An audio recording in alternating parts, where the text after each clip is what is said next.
time, let's start the session by chanting the prayers.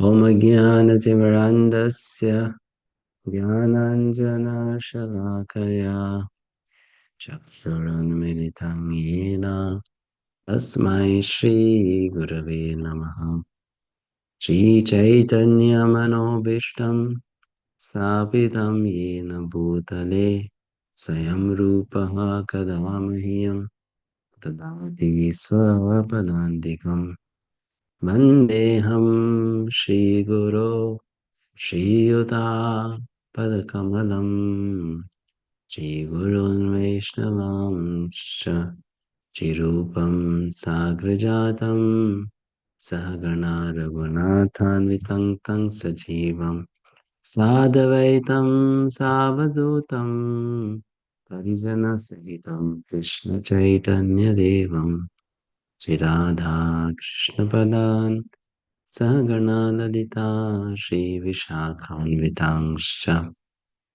Namo Vishnupadaya Krishna Prishnaya Bhutale Srimade Bhaktivedanta Swamin iti namine Namaste Saraswate Deve Gauravani Pracharine Visesha Shunyavadi Shatyadeshadarine Namo Mahavadanyaya Krishna Prema Pradayate Krishnaya Krishna Chaitanya Namni Gauratashe Namaha He Krishna Karuna Sindhu Dinabandho Jagatpate Gopesha Gopika Kanta Radha Kanta Namostate Tapta Kanchana Gaurangi Radhe Vrindavaneshwari Vrishabhanusate Devi Pranamami Hari Priye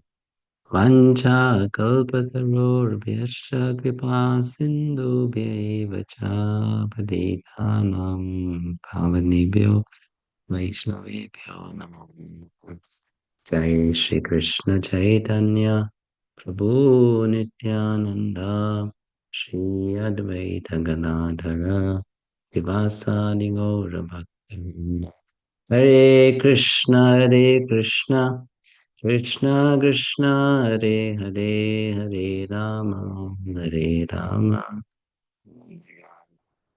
Hare. So we chant the pranam mantra of Srila Bhaktivinoda Thakura.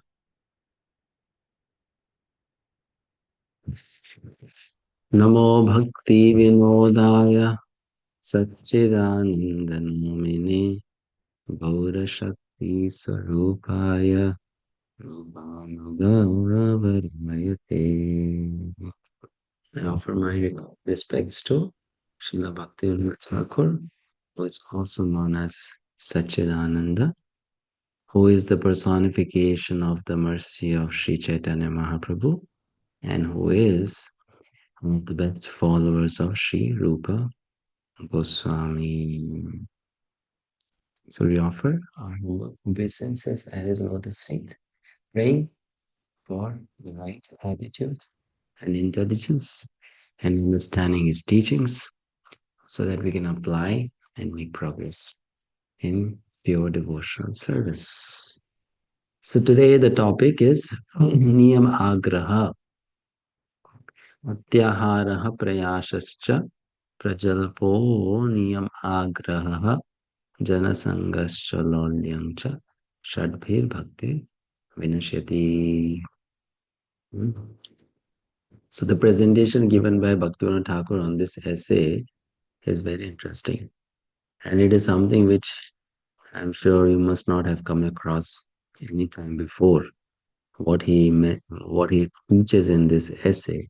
So far, what we studied in the first three lessons, which was Atyamar, Prayas, and Prajalpa, that is something which we keep on hearing. I mean, we are used to all that.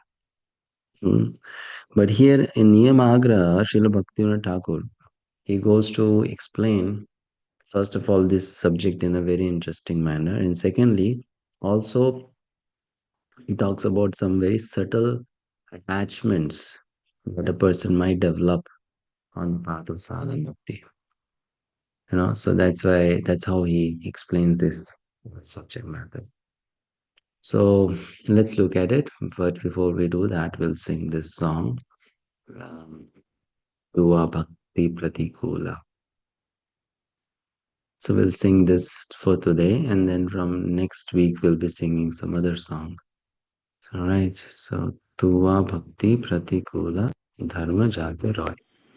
Tuya ভক্তি প্রতিকূল ধর্ম যাতে রয়, তুয়া ভক্তি প্রতিকূল ধর্ম যাতে রয়, পরম যতনে তাহাতে জীবন নিশ্চয়, পরম যতনে তাহাতে জীবন নিশ্চয়।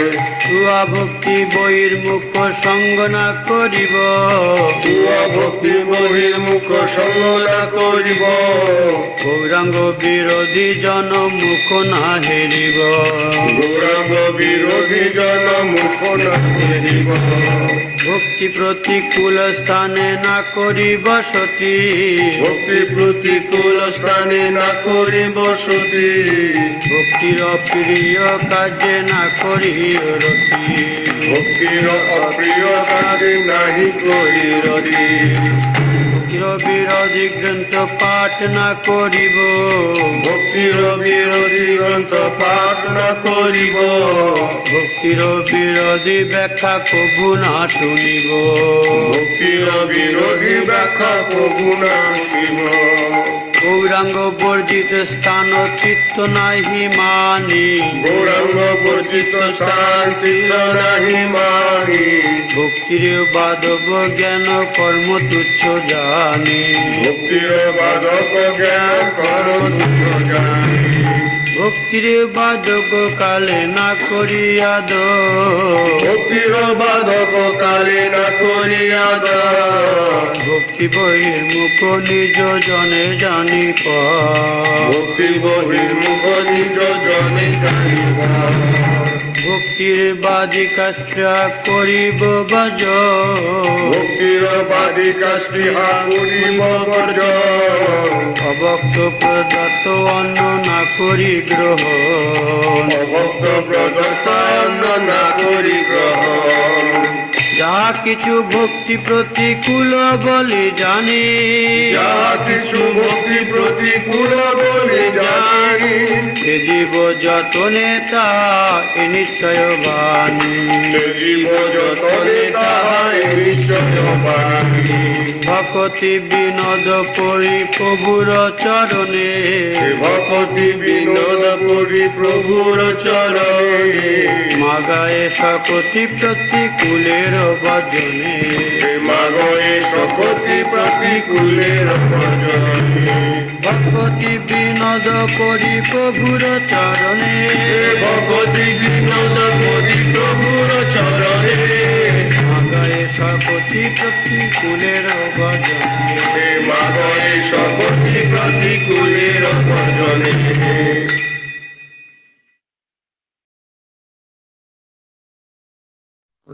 Right. So Niyam Agraha.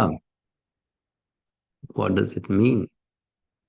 The meaning is unnecessary, excessive attachment to following the rules or excessive negligence in following the rules. Both are bad. Right?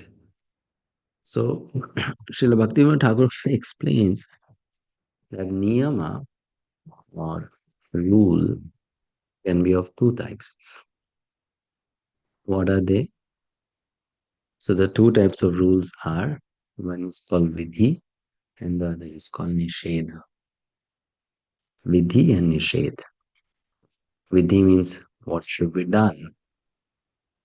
Rules, the injunctions that must be done as given in the scriptures. Chanting 16 rounds every day is a vidhi. Right? So what is nishedha? Don'ts. Things should be avoided, not performed, which are forbidden, should be given up. Example, Four regulative principles: no meat eating, no gambling, that is nishedh. So both of these rules are beneficial for a sadhaka, for a living entity. And we have to look at both of them. Okay. So Srila Bhaktivinoda Thakur says that the living entity, the jiva, who is a conditioned soul, is capable of going from a very low position in consciousness to a very elevated position in consciousness. That capacity or ability is there in a jiva, which means in all of us. We can go from a very low position to a very high position. And between these two stages of the highest and the lowest, there are multiple stages, which we are showing like a stair. So there are different steps on the stair, and you can climb the stair using those steps. So each stage is a step in the sequence, correct? That's how one makes progress. Huh? So with each stage, what happens when I come to that step? I rest there for a while, isn't it? I have to put my feet or my foot on the step, then go to the next. So similarly, in one's life or in one's journey, which may be of multiple lives, the jiva, he or she rests at different states. Like for example, if someone takes to brahmachari ashram, so then he remains in that state for some years, then goes to grihastha, then remains in that state for some years, then goes to vanaprastha, then goes to sannyas. So rests in that state for some time, right? Isn't it? So then Bhaktivinoda Thakur says that every stage where you are resting, that stage is going to have some do's and some don'ts. All right. So when I am at a particular stage of development of consciousness, I should know what are the do's and don'ts of this stage. And I should follow those do's and don'ts. When I follow the do's and don'ts of that particular stage, then I become qualified for promotion to the next stage. And when I don't follow the do's and don'ts of that stage, then I am demoted to a lower stage. Understand? Hmm? Like for example, if someone was a Shudra in once in some life of his, and he follows the Shudra Dharma very nicely, what will happen? Next life will become a Vaishya. If was a Vaishya, then become a Kshatriya. Correct? So that is promotion. But if let's say that person didn't live the Shudra life properly, then what will happen next life? Go back to animal kingdom or become an outcast. Outcast means outside the Vedic society. Become a Mlecha, Yavana, all that. Mhm. That's an outcast. Fine. So by following the rules, one gets promotion to the next stage. If one does not get promotion, then there is fall down. So that is only fall down basically. Fall down means when whatever position I have acquired in my consciousness have come below, have come down. That's fall down. So if I don't follow the rule and regulation which is required, then there is a fall down. So from this, what do we understand? We understand that we have to know what are the stages. We have to know what are the do's and don'ts of each of those stages. And then we have to know on which stage I am. And then we have to know if I am following the do's and don'ts of that stage properly or not. Correct? Mhm. Then I can go to the next. So, having spoken this, then he goes to the topic of swadharma. I'm sure you have heard this word before, swadharma. Hmm? In Bhagavad Gita, it comes, right? In chapter 3, Srila Prabhupada explains in one of the purports. So, what is swadharma? Anyone recalls from Bhagavad Gita study? What is meant by swadharma? Definition of Swadharma.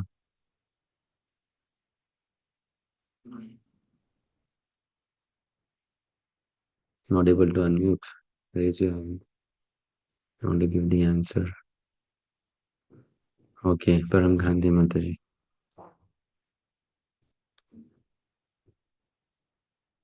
Hare Krishna Prabhuji, like someone already mentioned, following one's duty, like occupational duty. So Swadharma as per chapter 3 are of two types. Remember? Two types of Swadharma. Yes, of the body, Hmm. skeleton, and of the soul. Hmm. Very good. If the word Swa can have two meanings, body and soul. So body dharma, soul dharma, two types of Swadharma. Right?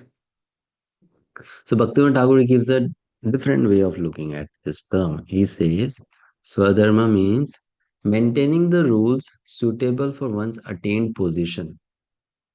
Means whatever position I have now, whether material or spiritual, then to follow those rules associated with that position, it is called performing one's swadharma or becoming fixed to one's qualification. And if I do that, then that is piety, punya. And if I don't do that, then it is papa, sinful. So if a brahmana performs the duties of a brahmana, that is good. If the brahmana doesn't perform the duties of a brahmana, it is sinful.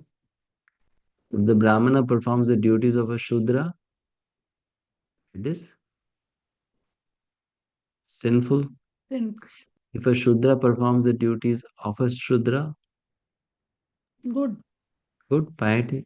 If a shudra performs the duty of a kshatriya, Sin. sinful, again. So if I perform duties of a lower category, sinful. If I perform duties of a higher category, again sinful. Therefore, you know this pastime in Ramayana, it is given that there was one uncivilized fellow. He was doing a lot of tapasya, so Lord Ramchandra went and killed him. So people question why Lord Ramchandra killed him. He was not harming anyone. He was just doing austerities. So why did Lord Ramchandra kill him? He said, you are not qualified to perform tapasya, but you are doing it, which means you are following dharma of someone else, right? So he killed him, correct? So giving that up is sinful. So he says there is no other definition of pious and sin. This is the definition of pious and sin. Mhm.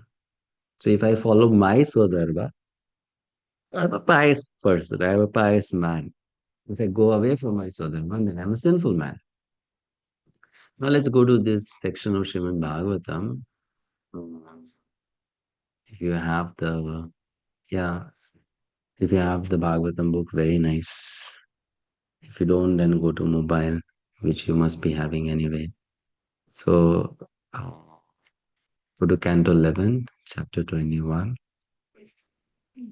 verses 2 to 7.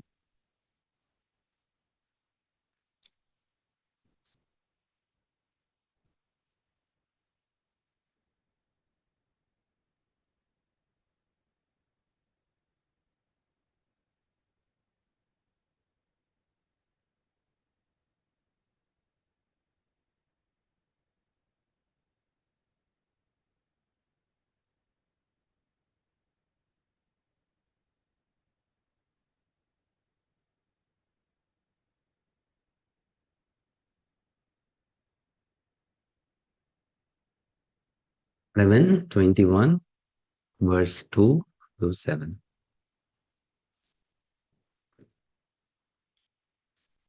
11th canto is a very important canto.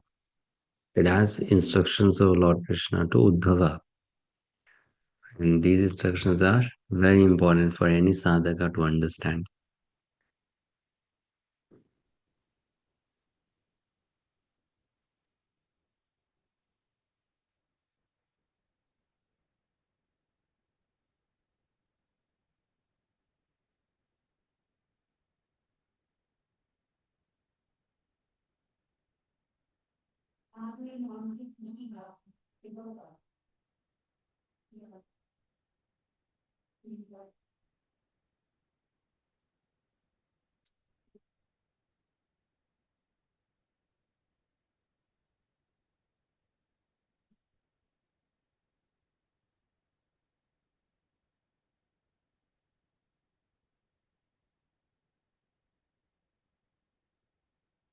Translations are some of them are easy, some of them are a little complicated. So don't get into too much of the depth of it. Just read it through and then get the gist out of it. What is exactly being mentioned in these verses?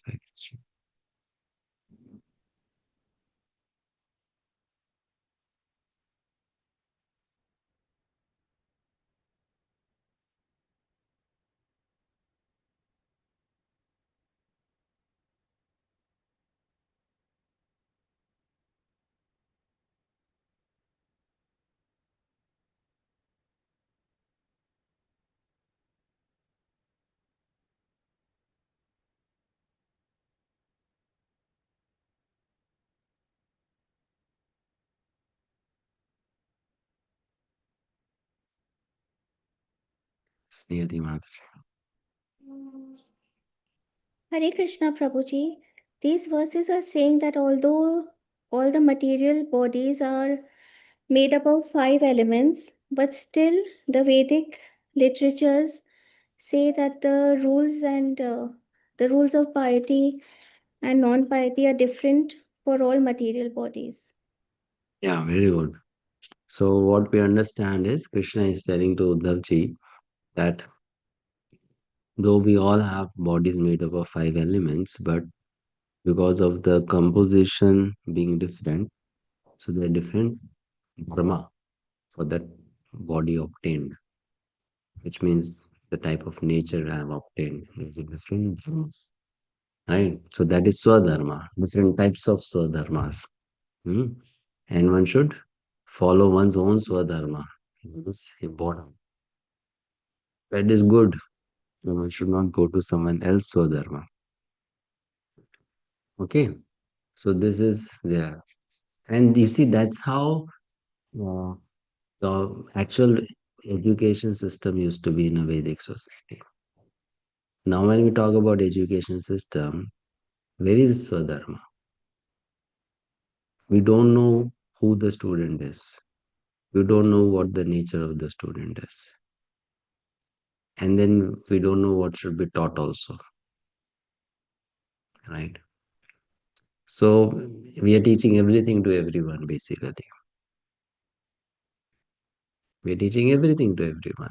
There's no proper classification, right? And then in that, what is the problem? The problem is, first of all, you waste time teaching someone something which he or she does not need.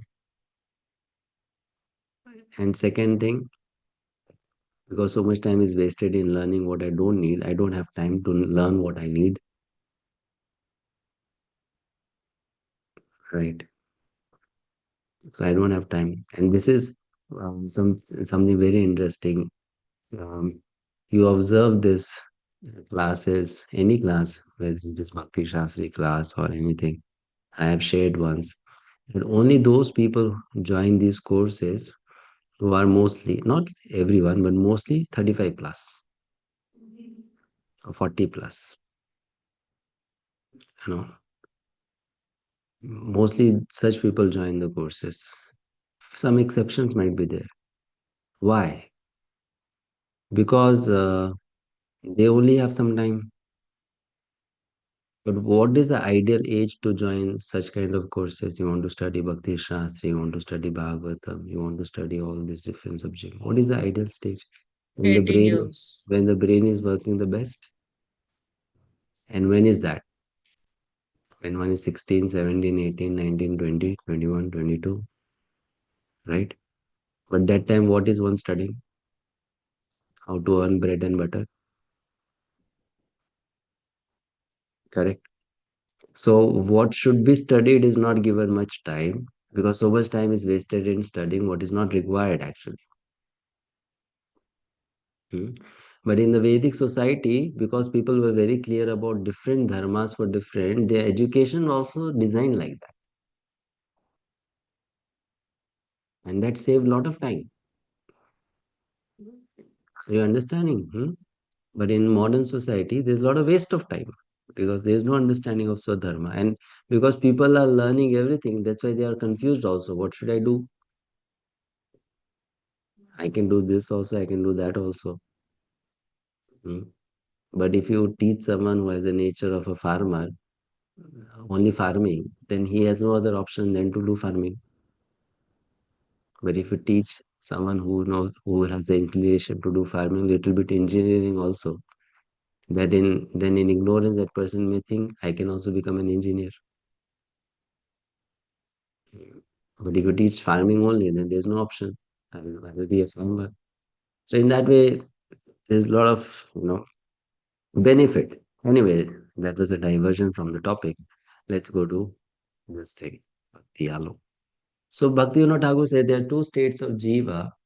One is purely spiritual and the other is conditioned. Correct?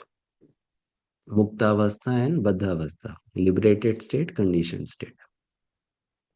In both these states, there are rules for the jiva to follow. So in Mukta Avastha or liberated state, the rules are called Nitya Niyama, eternal rules. And in conditioned state, the rules are called Naimittika Niyama, conditioned rules.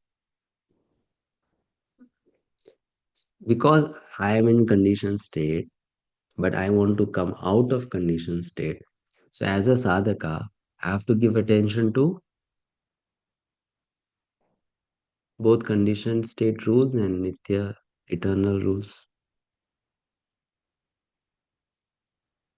Right? Hmm. And then both of these categories will have Vidhi and Nisheth. Right? Nitya Vidhi, Nitya Nisheth. Naimittika Vidhi, Naimittika Nisheth. Hmm. What is the difference? Nitya are eternal rules. Naimittika are conditioned rules, they keep on changing. Nitya, they don't change. So there's only one state, the Nitya state is one. But Naimittika, there are multiple such states, and one goes through many states in one's single life. One goes through many states. Naimittika. Like a girl who is not married, she has certain rules and regulations to follow. When she is married, then she has certain rules and regulations to follow. When she becomes a widow, then she has certain other rules and regulations to follow. Right? Same applies to a man. Brahmachari, some rules and regulations to follow. Grihastha, some other rules and regulations to follow. Sannyasi, then some other rules and regulations to follow. Correct? So those are naimittika. They keep on changing. Hmm? But nitya, they don't. So in the eternal state of the jiva, which is the nitya state, Bhaktivinoda Thakur says that there is only one vidhi and one nisheth. Only one rule and one prohibition. And what is that one rule? Prema, love. So what is one supposed to do? Love. Krishna, devotees, everything attached to Krishna. And there's only one nisheth or prohibition. And what is that? Envy, Dvesha. That is nitya. That's why envy is such a big problem, because it is the only prohibition in spiritual life. And prema, love, is the only rule in spiritual life.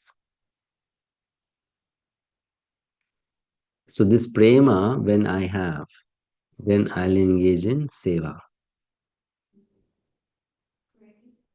And when I have envy, then I'll engage in aparadha, offenses. So there are only two things in spiritual life. One is seva, other is aparadha. Seva is based on prema, and aparadha is based on envy. So in spiritual life, only these two things are there actually to be taken care of. Actually, only one rule and one prohibition: love and envy.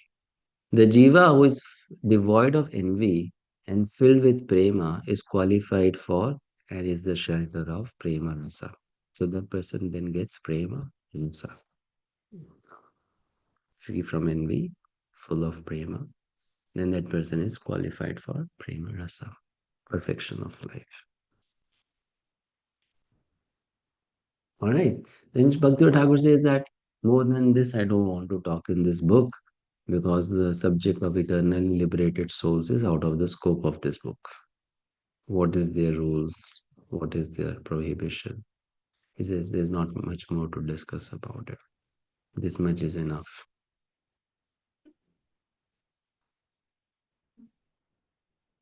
Sudhir Prabhu, you wanted to say something.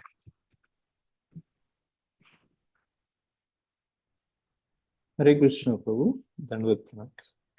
Prabhuji, this Nitya Niyama state that is being referred to here, can we understand it is referring to Raganuga Bhaktas? Yeah. You know, Raganuga, you have to say it refers to Ragatmika. Ragatmika. Ragatmika. Because envy is mentioned here. In the case of Raganuga, there is no point of envy, right, no, Prabhu? Why not? In Raganuga also there might be some envy because Raganuga is also sadhana. If you say Ragatmika, then there is no envy because that is perfection. Yes, Raga. Yes, Prabhu, Ragatmika. There is no envy there. Ragatmika, there is no envy. So that is perfect state. It can be Ragatmika, it can also be prema based on vidhi. So there are two types of prema, right? There is prema born of vidhi marg and there is prema born of raga marg. Hmm. Yes, So Prabhu. one who is at the stage of prema and there is no envy. Therefore, Bhaktivinoda Thakur defines love in a very interesting manner. I appreciate that definition so much. I never heard a definition like that before, but in his writings, I came across that definition. He says, love means when you have zero hatred for anything and anyone. That's a very interesting way of defining love, you know. He doesn't say love means you have this for Krishna, you have that for Krishna. He says love means, pure love means you have zero hatred for anything or anyone.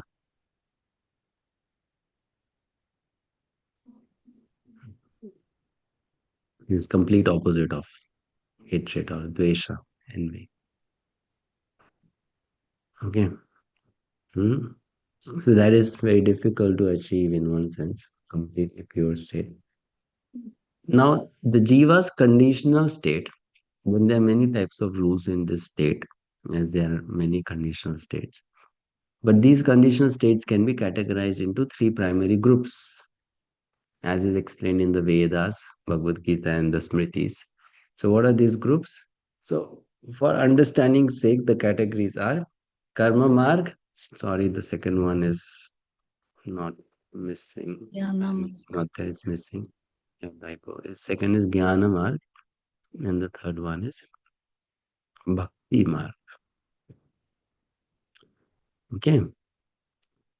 So, Karma Marg, Jnana Marg, and Bhakti Marg. So what are these basically? These mark or these paths, they represent consciousness. I need to have a certain kind of consciousness, then I'll get attracted to karma mark. I need to have a certain kind of consciousness, then I'll get attracted to jnana mark. I need certain kind of consciousness, then I'll get attracted to bhakti mark. Then within karma mark also there will be varieties of karmis. On the Gyan mark also there will be varieties of Gyanis. And on Bhakti mark also there will be varieties of Bhaktas. Right? Hmm? So this categorization is done based on, you can say, consciousness.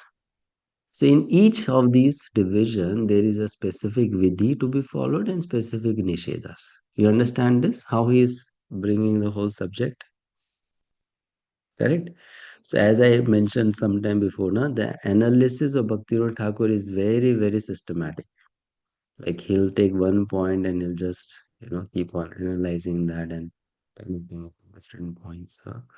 So it says there is vidhi and nished for each of the paths based on where you are situated in that path. Okay. So then he goes on to explain what are the vidhis and nisheds for karma marg. What are the vidhis and nisheds? So vidhi to be followed. Varnashram dharma. If I am on karma marg, then I should follow varnashram dharma. Okay. So people who are not interested in bhakti, let's say, and you have to go and give them a class. Of course, you will tell them to become a devotee of Krishna and Krishna's name. But let's say at the same time you want to teach them something nice at their own level. So what will you teach them? You will teach them Varnashram Dharma because that's what they're supposed to do. You're understanding? Hmm? Okay. So if I am telling a man who is married, you should be a good husband, or telling a wife who is married, you should be a good wife, is that a instruction on bhakti? No, that is not an instruction on bhakti. But is that an instruction on Varnashram Dharma? Yes, it is. Right. Hmm? So, those who are on karma mark, we have to give them Varnashram Dharma. And this is very important in the present day society. 100 years ago, the society was very much intact in following Varnashram Dharma. But the modern day civilization or society we have, the Varnashram Dharma is completely disrupted. That's why we have to tell people how to be a good husband, how to be a good father, how to be a good mother, how to be a good child, how to be a good teacher, how to be a good student, how to be a good employee, how to be a good employer, right? So all this has to be taught. That is all Varnashram Dharma. Hmm. Then 10 purificatory ceremonies, sanskar, dasha sanskar. And then different Vedic daily rituals such as worship, japa, fire sacrifice. So we have to tell people, no, go to temple, do some chanting, give some charity. Is this bhakti? No, it is some just basic human dharma to be.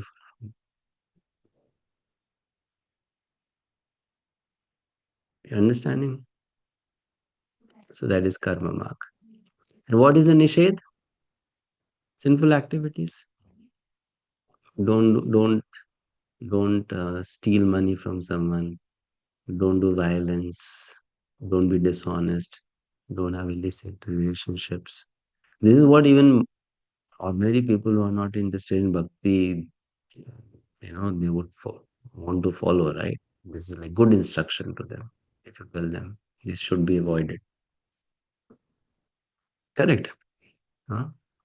So this is karma marg, honesty and all that. Karma marg.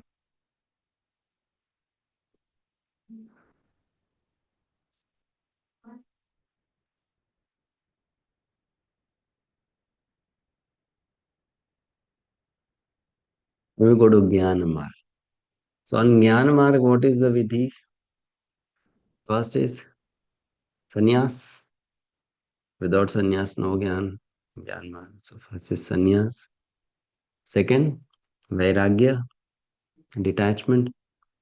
Third, detachment. And fourth, deliberation on matter and spirit. Difference between matter and spirit. Tattva vivechana. Analysis. This is matter, this is spirit. So this is jnana. These are the vidhis on jnana marg. So this is for very few people, no, on the planet. How many can take sannyas? Very few. Hmm. Nished, what is to be avoided? Because now that person has come to path of jnana, not allowed to perform karma kanda. Kamya karmas should be given. So this is called sannyas, karma sannyas. Bhagavad Gita, Krishna teaches in chapter 5, karma sannyasa yoga. Hmm. which means karma sannyas means I give up my material duties. This is different from Vaishnava sannyas. Vaishnava sannyas is different. This sannyas is different. So this is the sannyas on the jnana marg.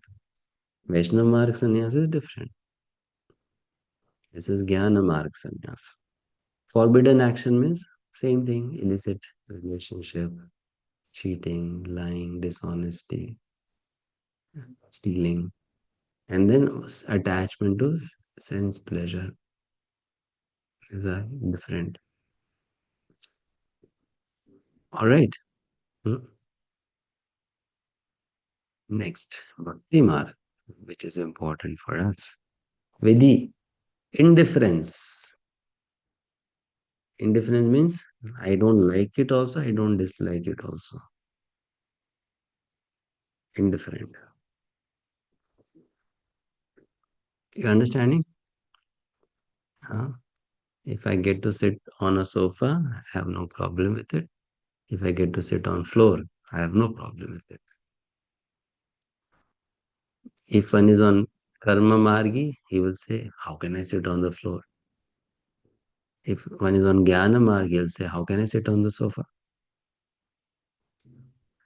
Right? And with the bhakti margi, it says, whatever Krishna gives, sofa then sofa, floor then floor. Indifferent to it. Understanding, right? Then actions favorable to bhakti.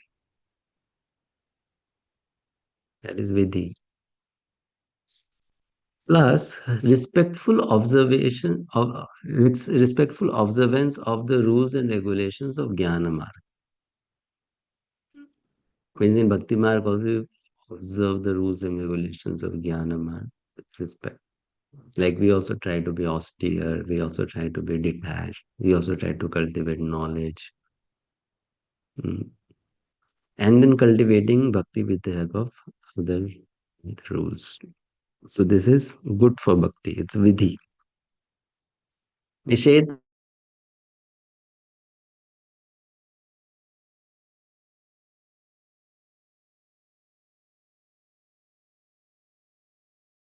kevala gyan. What is kevala gyan?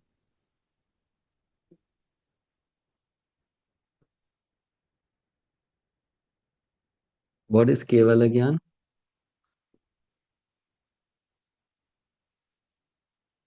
Only knowledge without application. No. Hmm? Without application of knowledge, Prabhuji. No problem. This word kevala has a technical meaning to it. What is kevala gyan? Keval means only. So only gyan means what? Which means knowledge of Liberation. huh? Yeah, Liberation. knowledge of oneness with Bhagavan or absolute truth. Impersonal understanding. That's called Kevala. Kevala Gyan. Advaita Gyan.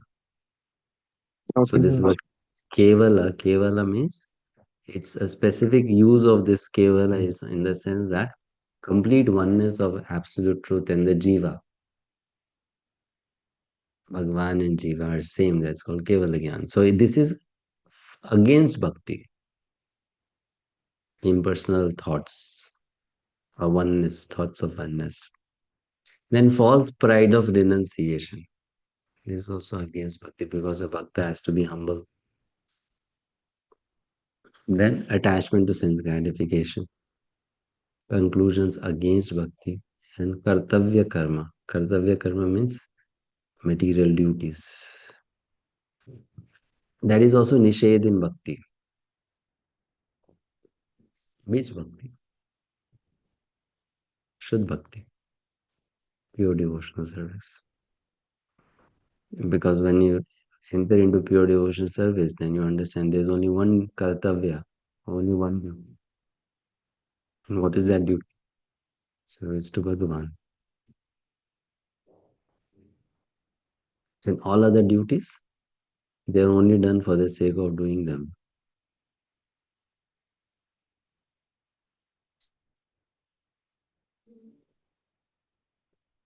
Okay. So now some more explanation for regarding the same thing. Let's read this. From outcast to karma kanda. So Bhaktivinoda Thakura is saying that the Vedic society can be divided into these three categories: karma kanda, jnana kanda, upasana kanda. But if one is not qualified for even karma kanda, which is the lowest level of Vedic society, then that person is called an outcast, outside the Vedic society. Again, why an outcast? Because that person is not interested in following even basic dharma, human dharma. Huh? So that is outcast. Okay. So when that outcast person gives up abominable tendencies and impure nature, then that person rises from stage of outcast to Vedic karma kanda. Understanding? So when you say mlecha, yavana, pasadi, all these are outcasts. They are not even part of Vedic society. Hmm? So when they accept this karma kanda stuff, which is first of all they start believing in the scriptures, the Vedic scriptures. Yes, the scriptures are authentic, they are correct. So then that person will become a part of Vedic society, Vedic karma kanda. He can then engage in activities such as yajna, dan, tapa, etc. In this state, he can progress towards goals like dharma, artha, and so on. And what is that person supposed to do? Engage in varnashram dharma. But what is the goal of that varnashram dharma? To come to the stage of jnana, because it's the next stage. So by following varnashram dharma, if one is not able to cultivate the knowledge between the difference between matter and spirit, then it is waste of time.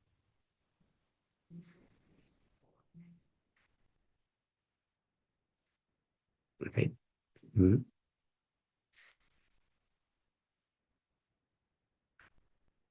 And this is why uh, it is observed that most of the people who become devotees, yes, of course, we can say that they may not be qualified for it, and that is true. But you'll find that many people who become devotees are basically those people who at least tried their best to follow their swadharma.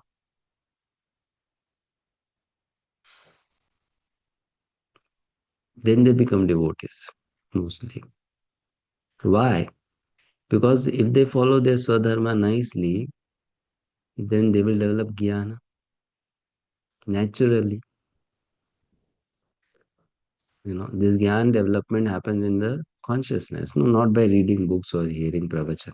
No, this is by realization, by experience. Mm. So then one develops that jnana, and then because of that jnana, one becomes interested in bhakti. And yes, I'm spirit soul, so I should do some seva to super soul. So this is natural. That's why I emphasize this so much in my classes on Bhagavad Gita. That for you, if the spiritual knowledge is not becoming, fixed in your consciousness, that means you are somewhere falling behind in following your swadharma. If you follow your swadharma nicely, then the spiritual knowledge will easily get fixed in the consciousness. Because jnana is born from dharma. I may know, but that is not knowledge. Knowing something is not knowledge. Right? So that actual knowledge comes because of following of dharma. If you follow dharma properly, then you get knowledge.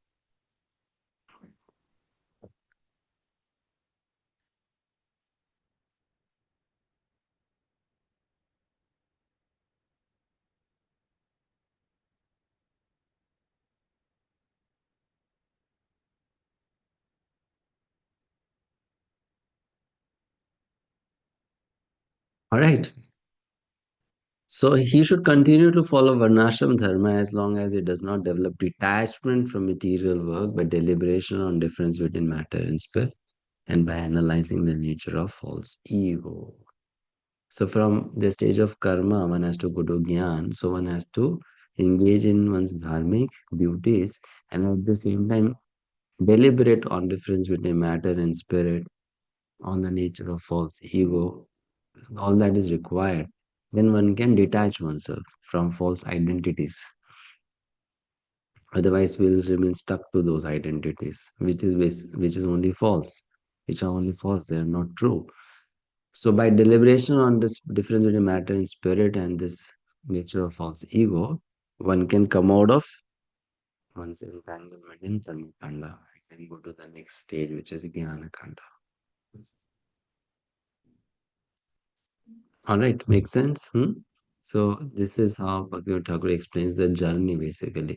If he gives up varnashram dharma without developing detachment, he becomes subject to sin. When he develops detachment, then on the power of this higher quality of detachment, he becomes disinterested in tendencies of fruitive work, sakam karma. So we should know this thing. When Gyan will develop in our consciousness, not I've read the book and I got knowledge, I heard lecture, no. When Gyan will actually develop in our consciousness, we'll become disinterested in sakam karma. Sakam karma means I'm doing that karma for some material motive, material benefit. I'll not be interested in it anymore. Gyan is like that. Hmm. Which means you will develop the tendency to do seva, nishkam bhav seva. Otherwise, people are there in this world who are ready to be idle than doing something for free. Mm. They say, no, if I do something, I must get something out of it. I can't do it for free or I can't do it just without getting anything in return. That is what the sakam spirit is too strong. So when Gyan develops, then one becomes nishkam.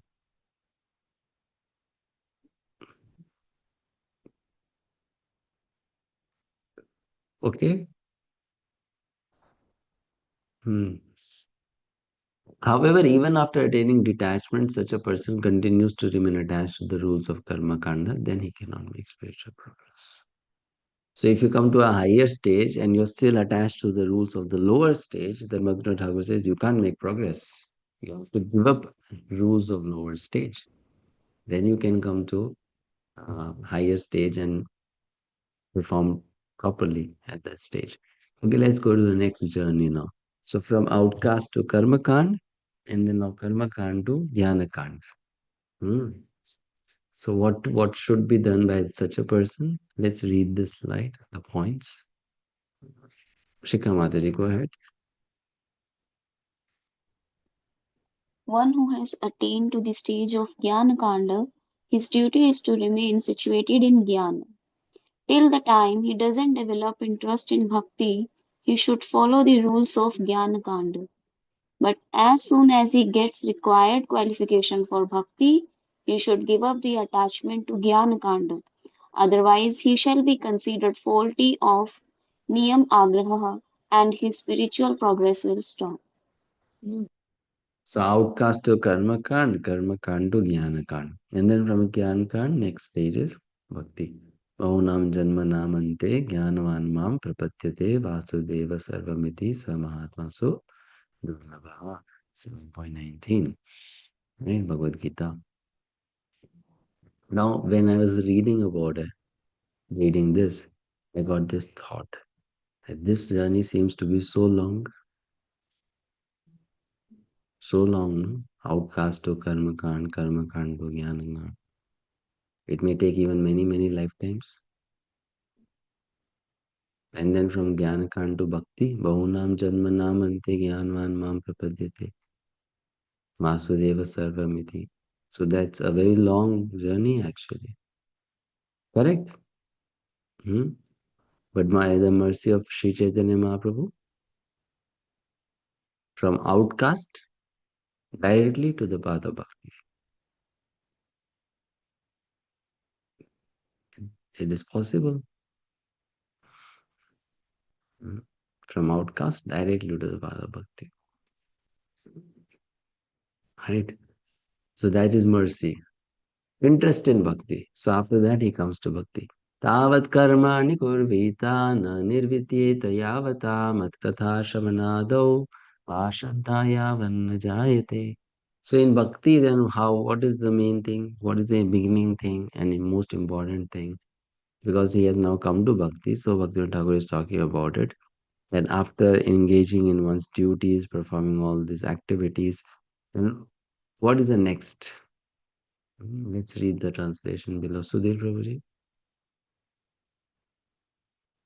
As long as one is not satiated by fruitive activity and has not awakened his taste for devotional service by Shravanam, Kirtanam, Vishnu, one has to act according to the regulative principles of the Vedic injunctions. Yeah. So beginning of bhakti means interest in Shravanam Kirtanam. That's called beginning of bhakti. If I have developed interest in Shravanam Kirtanam, then I'm qualified for Bhakti Marg. No interest in Shravan and Kirtan, not qualified for Bhakti Marg.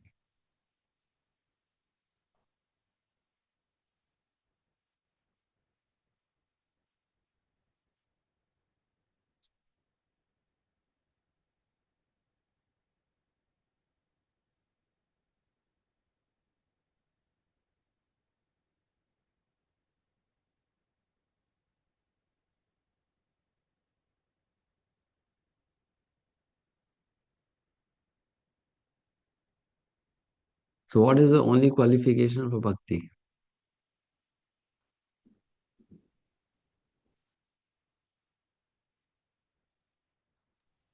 Shraddha. Hmm? What is it? Shraddha. Shraddha Prabhuji. Yes, Faith. faith. Faith is the only qualification for Bhakti. Correct. श्रद्धा शब्दे विश्वास कहे सुदृढ़ निश्चय कृष्ण भक्ति कहले सर्व कर्म कृत है यदन Charitamrita. So knowledge and renunciation are not the means. When one comes to that stage of bhakti, then knowledge and renunciation are not required. तस्मान् मद्भक्ति युक्तस्य योगिनो वै मदात्मनः न ज्ञानं न च वैराग्यं प्रायः श्रेयो भवेत् इह. Therefore, for a devotee engaged in my loving service, with mind fixed on me, the cultivation of knowledge and renunciation is generally not the means of achieving the highest perfection within this world. Which means what? The thing which was very important on Jnana Marg, now it is not given so much importance.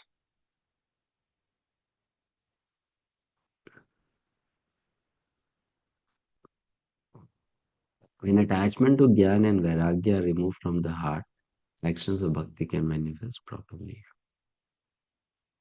But it is for whom? Who is being asked to give up attachment to Jnana? Who is asked to give up attachment to Jnana? One who is already having Jnana. Who is being asked to give up attachment to Vairagya?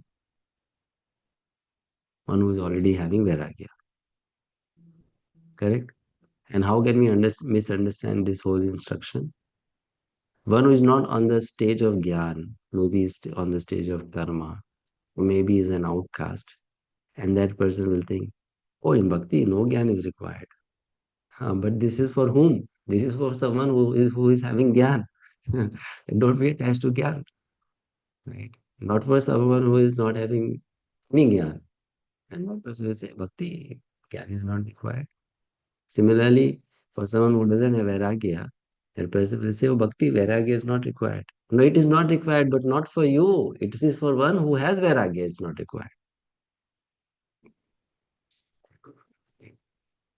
So what is Vidhi and Nished? That has to be understood by looking at the other category.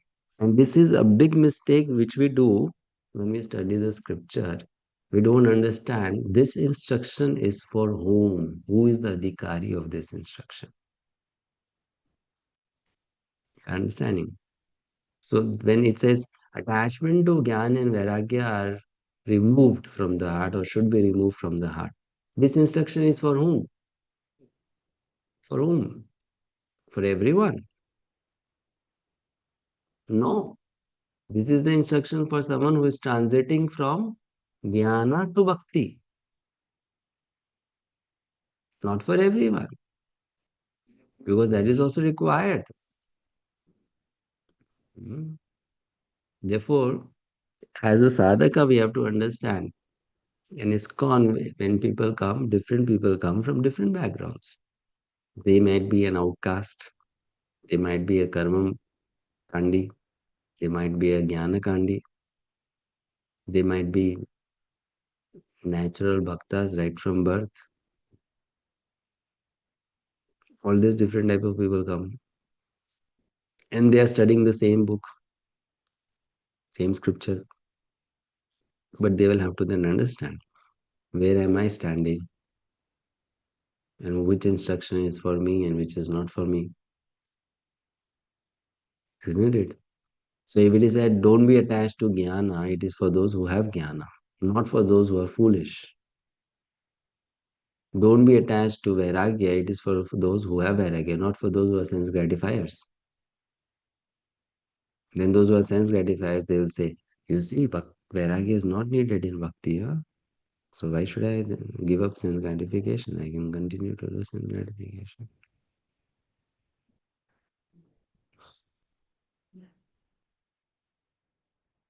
Hmm? And why this whole thing is there? This is there because at the end, the step-by-step process is to help us give up things gradually. Because we can't give up that false identification immediately, it is for us to give up gradually. So first, you ask people to give up gross attachments, and then you ask people to give up subtle attachments. Gyan and Vairagya, these are subtle attachments, isn't it? Attachment to my house, attachment to my bank balance, these are gross attachments, correct? So, first of all, you'll tell a person, you give up attachment to house, but you become attached to developing detachment. Change your focus. But when that person has developed detachment from house and has become attached to being a vairagi, then you tell that person now become detached from being a vairagi also. You know, in that way you move forward. So this is how the whole thing is designed. Therefore, you see, Srila Prabhupada and our acharyas, they are so clever. First of all, they'll tell that don't serve material people, materialistic people. Don't serve materialistic society.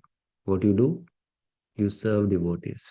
You serve in iskcon, spiritual organization. Don't do seva in material organizations because that is material and this is spiritual. After you give up your material attachments, material identities, and then you take up an institutional identity. I'm a preacher in iskcon, I am a temple president in iskcon, I am a this in iskcon, I am in that iskcon. Then they will say, now give up this identity also. And now you develop this identity, I am only Krishna's servant, Krishna's devotee. So why not right away tell people become Krishna's devotee, develop that identity? Because it's not going to be easy for everyone immediately. So then there is a gradual step-by-step process. First, you give up attachment to the world, you become attached to an institute. Why become attached to an institute? Because you can't become completely detached right away. You're understanding? Hmm? So then you first become attached to an institute. When you become attached to an institute and you become detached from all the external attachments, then a point comes in one's life as a sadhaka. Now give up attachment to institute also and become attached to the real purpose of joining the institute, which is I am Krishna's servant. Hmm. So this is how the attachments, the subtle attachments are given up or taken away. That's why we should do bhakti under guidance of a guru. because a guru will know which stage I am in, how to take me to the next stage, and when I have gone to the next stage, then how to take me from that next stage to the next stage. You're understanding? Like, I'll give an example. If a man, he has affairs with many women, so what will you tell that person? If you want to help that person, what will you tell that person? Get married to one, be loyal to one, right? Correct? And then when that person has become loyal to one and become attached to one, then what will say? Now he takes sannyas, isn't it? Now, the same instruction could have been given to that person when that person was having affairs with many women. Will he accept? No. So first, oh, you have this sinful tendency. You want illicit relationship with many women or many men. So you get married. Be loyal to one. And then once you have become loyal to one, you have given up lower attachments. Now you become attached here. Now go to the next stage. So this all who can guide? A guru can guide. That's why guru is required in spiritual life to take us, step by step upward. Next, next, next. Just like doctor knows if I have a sickness, then the doctor knows I can't give the medicine right away because you can't take it right away. So what will the doctor do? Okay, first medicine in level 1, phase 1, then medicine level 2, phase 2, medicine level 3, phase 3. Then I can cure. Otherwise I can't. So this only an expert doctor can do, na? And that's why for most of us, we need a guru. We can't make progress on our own because we have many steps to follow to reach the ultimate destination, and the guru knows those steps, and the guru also knows us where we are, and the guru knows how to guide us from step 0 to step last.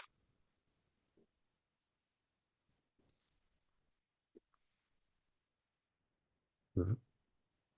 Right? So this is very important. Okay. uh Next, to prema. Now after that we have come to the stage of prema. At the very top of Golok Vrindavan, situated is the temple of Krishna Prema. So this is where at the top of Golok Vrindavan. So Bhaktivinoda Thakur says, surpassing the steps of the material universe, which is 14 worlds made of karma kanda, piercing the steps of jnana kanda in the form of Viraja and Brahman, one comes to Vaikuntha. Then one has to cross Vaikuntha also. Gradually giving up the attachment to the different stages of karma and jnana, one becomes qualified for bhakti. Surpassing the different steps of bhakti, one sees the door of the temple of prema. So it's like a journey step by step, and then you have to know in which part of the journey what are you supposed to do. Then you go to the next step, then you go to the next step, you know, right? So this is very interesting. So this is not just a physical journey, this is also a journey on the level of consciousness. Uh, so the Brahmand, material universe, it has 14 lokas, we know that, right? So they are all symbolizing what? Representing what? Karma kanda. And then once I have become free from this, then I go to Jnana Kanda, which is impersonal liberation, Viraja and Brahman. Then when I cross that also, then I come to Vaikuntha. Then when I cross Vaikuntha also, then I come to Golok Vrindavan.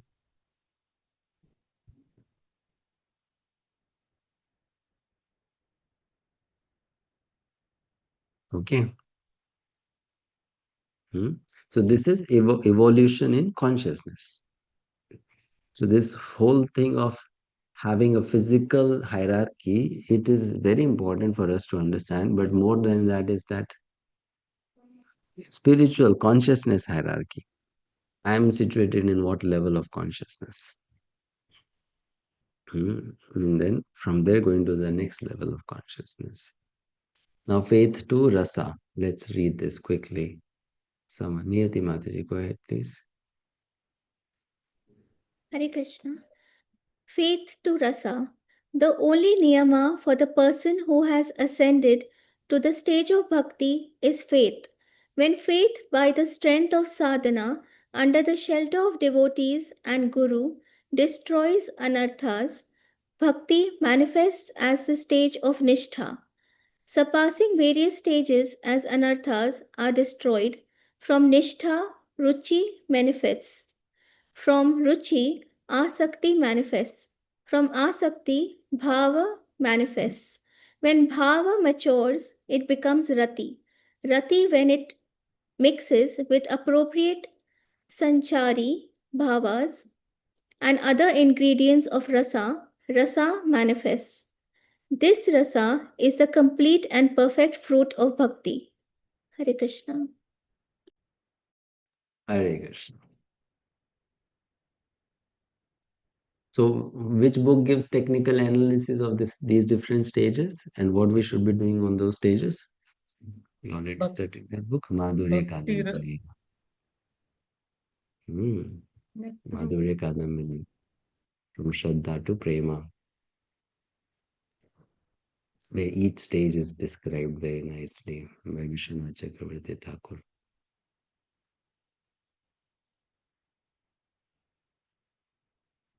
Right. So purification of material contamination. Yatha yathatma parimricyate so matpunya gata shavanad pidhanehi tatha tatha pashyati vastu sukshmam chakshur yathai vanjana samprayuktam. When a diseased eye is treated with medical ointment, it gradually recovers its power to see. Similarly, as a conscious living entity cleanses himself from material contamination by hearing and chanting the pious narrations of my glories, he regains his ability to see me, the absolute truth, in my subtle spiritual form. So, the process of purification is hearing and chanting. Gradually, we go up. So an outcast will go from outcast stage to karma kanda stage. How? By hearing and chanting. From karma kanda stage to jnana kanda stage. How? By hearing and chanting. From jnana kanda to bhakti. How? By hearing and chanting. From mixed bhakti to shuddh bhakti. How? By hearing and chanting.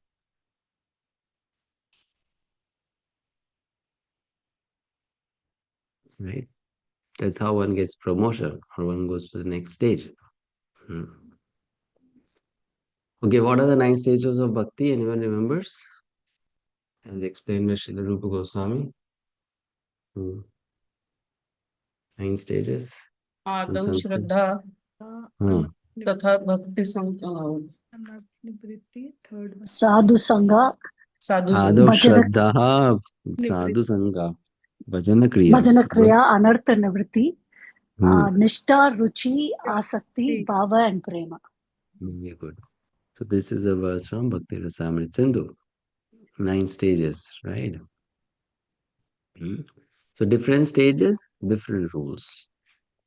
Bhaktivinoda Thakur is not getting into all those details because that is already explained in some other books like Madhurya Kadamini. So if I am at the stage of Bhajan Kriya, I should be attached to the rules of Bhajan Kriya. If I am at the stage of Anartha Nivriti, I should be attached to following those rules. Right? There are 4 main stages of devotional practice: Shraddha, Nishtha, Ruchi, and Asakti. After transcending these 4, the practitioner reaches the stage of Bhava, the gateway to Prema. Each stage has different rules depending on the degree of faith.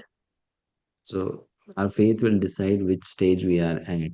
And then based on that stage, we will have to follow certain kind of rules. When a practitioner passes from one stage to the next, he must adopt the rules of that higher stage and abandon those of the preceding stage. Practitioner who does not abandon the rules of the previous stage is considered to be bound by those rules and hence unable to progress easily to the next stage. So how would we know that we are following all the required rules perfectly or not? Because we learned that there are so many rules, conditional rules, and they keep on changing. So how will we know that in each phase of my life I will be following the right rule? Because no one will come Never, and never forget Krishna. Always remember yeah. Krishna. So then there is a master rule. Smartavya Satatam Vishnu Vismurtavyo na Jatu Chit. It's from Padma Puran. So this is the rule which we have to remember. If we follow this rule, then all other rules and regulations are taken care of. Taken care of doesn't mean that we don't have to follow other rules and regulations. Taken care of means you evaluate those rules and regulations by this rule and regulation. So if someone comes and tells you, you should chant 20 rounds of Hare Krishna Maha Mantra every day. So now you evaluate this rule with this rule. Will this rule of chanting 20 rounds every day help me to always remember Krishna? Yes. So I should follow it. Right. Now someone comes and tells you that from tomorrow you should start eating food which is not cooked by devotees. Even if some Jain cooks it, it's okay. It will be free from onion and garlic. So you can have food from Jain restaurant, no problem. So then we have to ask ourselves, by eating food at Jain restaurant, will I be all able to always remember Krishna and not forget Krishna? No. So then I don't follow this rule.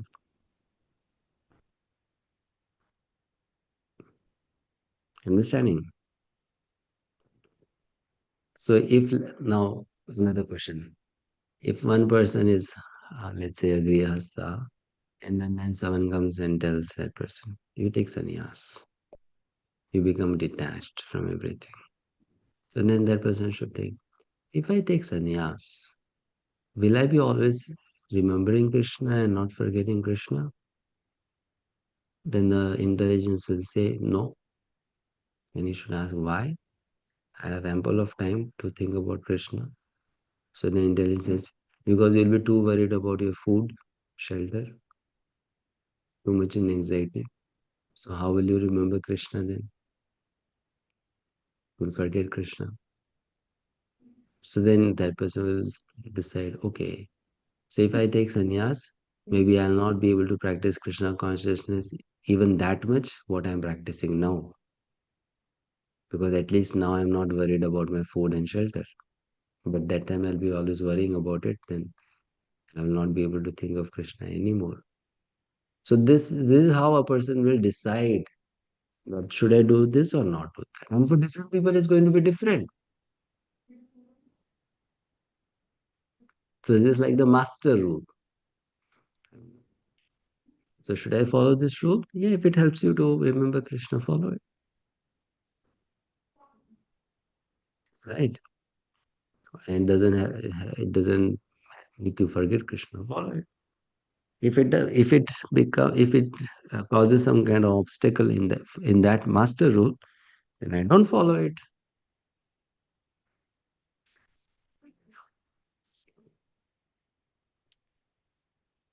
Hmm? So this is the master rule. Smartavya satatam Vishnu vismartavyo na jatu chet sarve vidhi nishedhasyor etayoreva kincana. One should always remember Lord Vishnu. He should never be forgotten at any time. All the rules and prohibitions mentioned in the Shastras should be the servants of these two principles. So this is very interesting way of, you know, understanding things. Then so much of clarity comes. So many times devotees ask these questions. Should I do this? Can I do this? Should I do that? So you can get the answer to it by yourself, by looking at this verse and then understanding. If I do this, will it help me always remember Krishna or it will help me forget Krishna?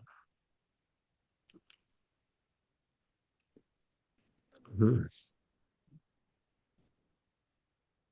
So let me ask you this question to you again. We are doing this just for us to understand better.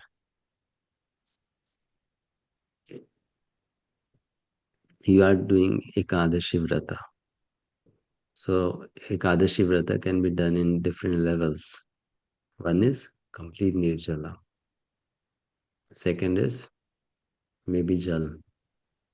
Third is Jal and some fruits. Right?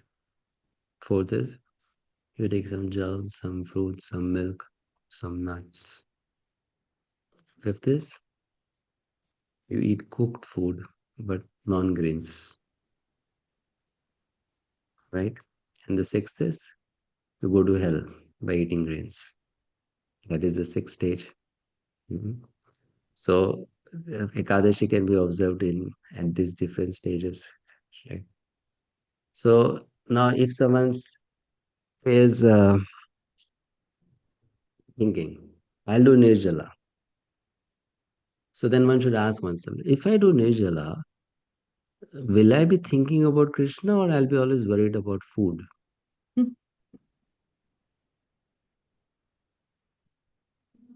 Because doing Nirjala is not the goal. The goal is to remember Krishna. So if I do Nirjala, then will I be always thinking of food or thinking of Krishna? So if someone gets this answer, oh yes, if I do Nirjala, but my senses which are so wild, they keep on running here and there, they don't let me chant properly, read properly. At least I can calm down those senses and then engage those senses in Krishna Seva. I should do Nirjala, I think. Then that person should do. And the other person thinks about it and then he gets the answer. If I do Nirjala, I'll become so weak that I'll be sleeping 10 hours instead of 5 hours. I should not do Nirjala. Hmm. So who gets more benefit? Someone who does Nirjala and remembers Krishna, someone who does not do Nirjala and remembers Krishna. Who gets more benefit? Both get the same benefit. No difference. Why? Because the goal was not Nirjala, the goal was remembering Krishna. Right? So this is how one has to understand Smartavya Satatam Vishnu Vismartavya na Jatu Chit. And this is as per my thing, not for others. For different people, it will be different. For me, how it's going to work, you understand it that way, right? Huh? So sarve vidhi nishedasyor etayor kinkaraha. Remaining free from the fault of niyamagraha. How is it possible? It is always necessary to remember Krishna. From this foundational vidhi, all the rules of scripture arise. One should never forget Krishna. From this foundational nished arise all rules of prohibition. If one remembers this fundamental rule, the sadhaka at the time of progressing, giving up steadiness in the previous rules, takes support of the later rule. If he does not do so, he becomes contaminated by the fault of niyamagraha and will not be able to make progress. The sadhaka should remember this at all times. Hmm. Okay? Scripture. गाड़ी में तेल कितना है? Please be on mute.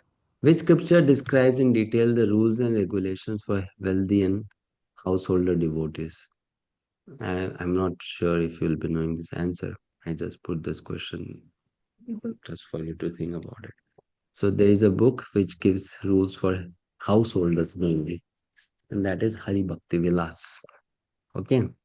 So which rules are to be followed by devotees who are in renounced order? Hari Bhakti Vilas doesn't talk much about it. So what are the rules for them? So then Bhaktivinoda Thakur says they should follow the examples of the previously perfected renounced devotees. How they have conducted their life previously. So you follow their example. So that is the uh, style of Bhaktivinoda Thakur, right? In each essay, he at the end talks about householder and renounced, how they should apply this instruction in their life. So that's what he's doing here also, right?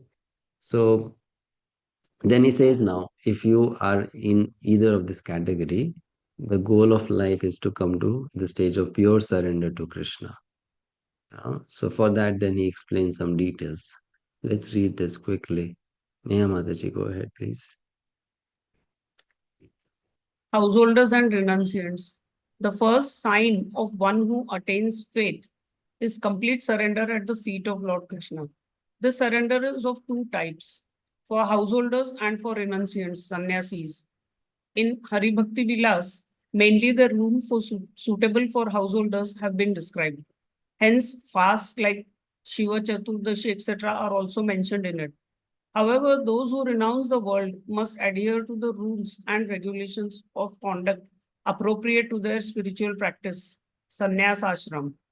Both householders and renunciants progress on the path of spiritual practice, becoming pure surrendered souls. At that stage, their rules are not significantly different. When they advance in spiritual practice, they attain the state of ultimate surrender.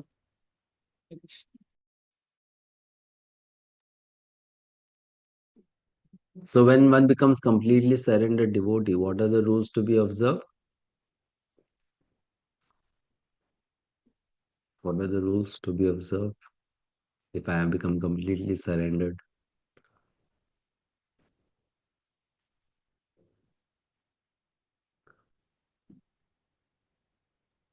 Actually, no rules. No rules? That will never be there. Vidhi and Nished will always be there. So, Sudhir Prabhu. Detachment from Prabhu, strictly follow the orders of the spiritual master without hesitation, with faith. So when one becomes completely surrendered devotee, what are the rules to be observed? We already discussed this. Vidhi, prema, nisheda, envy. That is the only rule. Anything which will help me develop love for Krishna, I do. Anything which helps me give up envy or develop envy, I reject. So that is a rule for completely surrendered devotees. Right? Is that devotee swanishtha, paranishtita, or nirapeksha? This is coming from third topic, prayas. No, third, second. Nirapeksh. Nirapeksha. Nirapeksha is beyond varnashrama. Is it compulsory to observe the lower rules then once you have come to higher stage? No. But if the devotee observes them out of free will, not being obliged by them, will he be considered faulty of niyamagraha? No. No. Why no?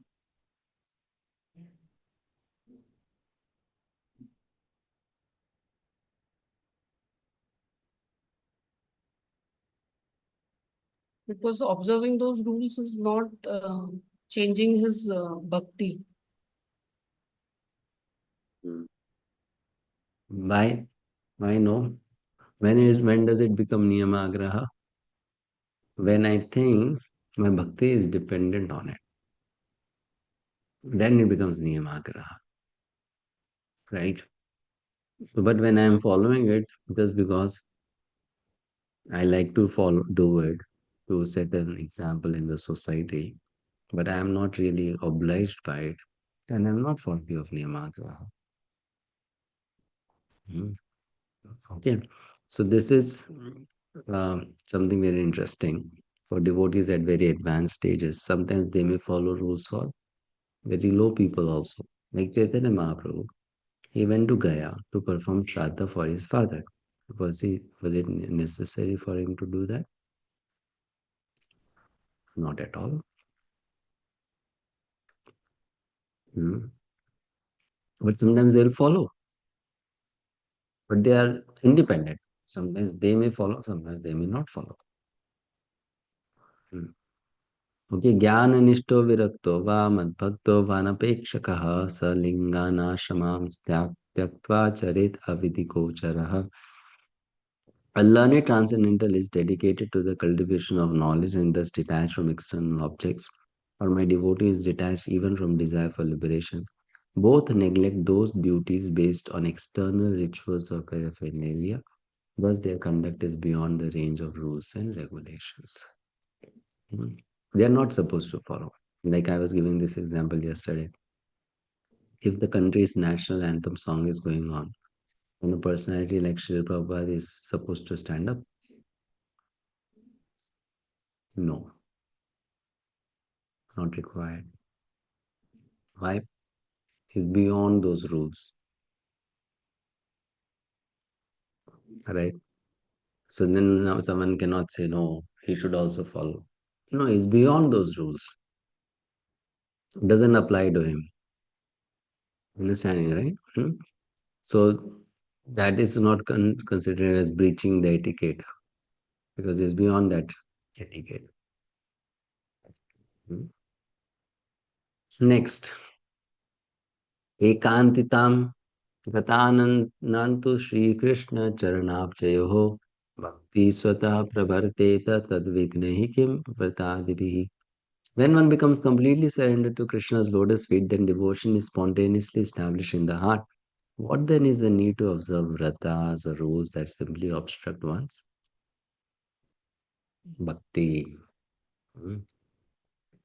न मय्येकान्तभक्तानां गुणदोषोद्भवा गुणाः साधूनां समचित्तानां बुद्धे परमोपेयुषाम्. Material piety and sin which arise from the good and evil of this world cannot exist within my unright devotees, who, being free from material hankering, maintain steady spiritual consciousness in all circumstances. Indeed, such devotees have achieved me, the Supreme Lord, who am beyond anything that can be conceived by material intelligence. So here, the qualities of those who are completely surrendered is given. And what is being mentioned is, they are beyond all good and bad of this world. So even if sometimes they may be seen doing something which is socially unacceptable, they are not faulty because they are beyond it.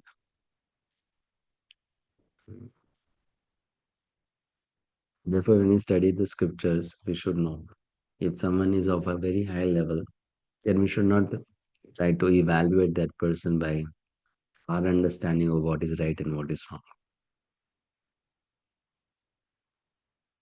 Right? Because we are using a different, you can say, evaluation system for that person. That evaluation system should not be used. For that person, the evaluation system will be different. Correct? So this is another very important lesson to learn, that what is rule for me may not be a rule for someone else. What is prohibition for me may not be a prohibition for someone else. So I should not misjudge people, seeing their behavior, seeing what they're doing, not always judge why he's behaving like that, why she's behaving like that.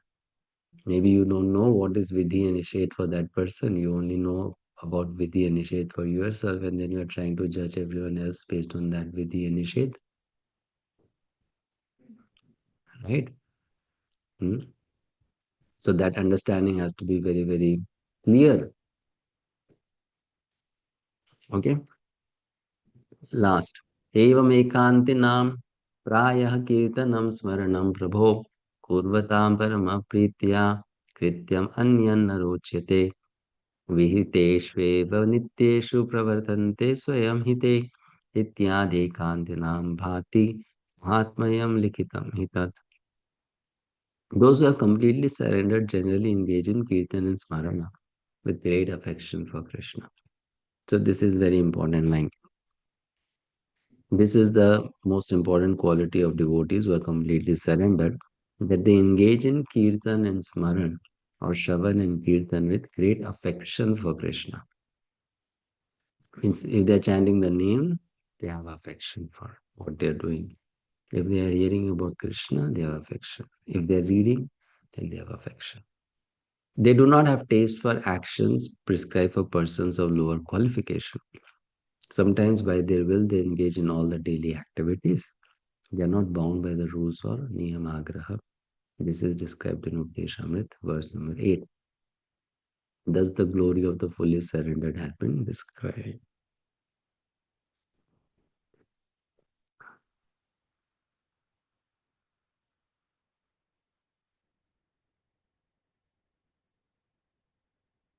Okay.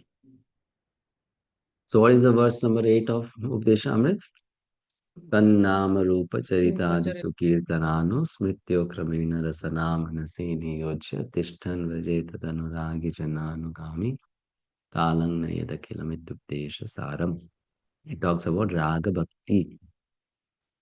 So such people are very advanced, and then they are not bound to follow the rules, but sometimes they may follow, but they are not bound to follow. Right?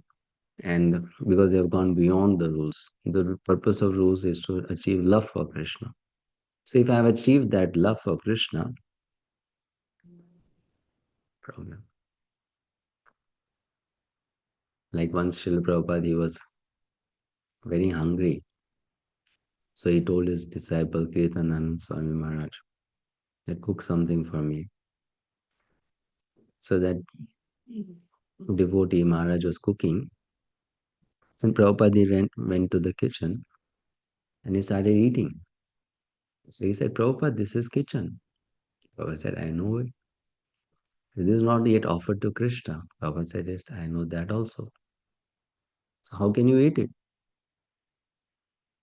And the devotee asked Prabhupada, Maharaj asked. So Prabhupada said, because I'm hungry. So now where is the rule of not eating in kitchen, not eating before offering to Krishna? So that rule applies to us, but it doesn't apply to personality like Srila Prabhupada. Why it doesn't apply to Prabhupada? Because before Prabhupada has eaten it, he has already offered it to Krishna in his mind. For that, he doesn't have to ring the bell or be in front of picture of Krishna. Right? So for them who are completely surrendered, the only rule is love.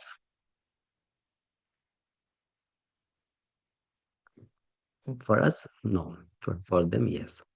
So for us, we follow the Vidhi Marg very nicely. But those who are on that platform, they don't have to follow the Vidhi always. But they may follow to teach others. But sometimes they don't. The point is that great devotees willingly follow the rules of the lower levels, just as those on the path of Gyat follow the Varnashram Dharma of the karmis as per their wish. But they are not bound by any rules or restrictions. Similarly, devotees also sometimes voluntarily follow the rules of the karmis and the jnani for some purpose. This means that they are not adherents of these rules and regulations, yet they freely follow the rules. Those who are supremely pure devotees, when they follow the rules of karma, jnana, and general sadhan bhakti, are not considered to be attached to any kind of rules. They freely remain engaged in the pure devotion of Lord Krishna. Those devotees who abandon niyam agraha and follow the rules voluntarily soon attain auspicious results. So this is very important conclusion. He says, those who follow the rules voluntarily, which means what? They are not following the rules because they are supposed to follow, but they are following the rules in order to please Krishna. That is very important. Then that person can attain good results. So we have to come out of this buddhi of rules and regulations. Ultimately, we need to understand the purpose of it. The conclusion is that a seeker attains progressively higher levels by following the prescribed rules according to his abilities. However, he should not become attached to the rules of the previous level. Keeping this instruction in mind, the seeker should constantly engage in the remembrance and chanting of the holy names of Lord Krishna, thus advancing to progressively higher levels. So, we follow the rules and regulations of our present level, and at the same time, we engage in chanting of Krishna's name and hearing Krishna Katha to go to the next level. So this goes hand in hand, right? And this is how we make progress in our Krishna consciousness. So we'll stop there. Any questions or comments? All right.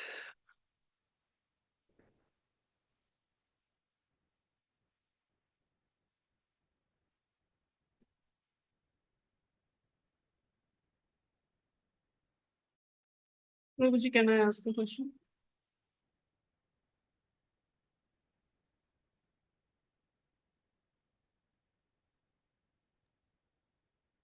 Go ahead.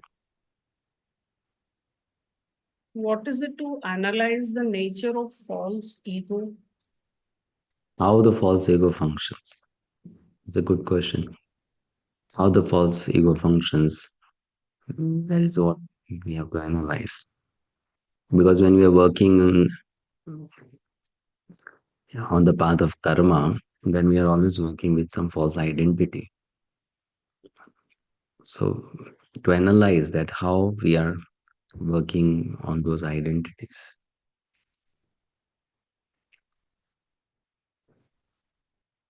That's false ego.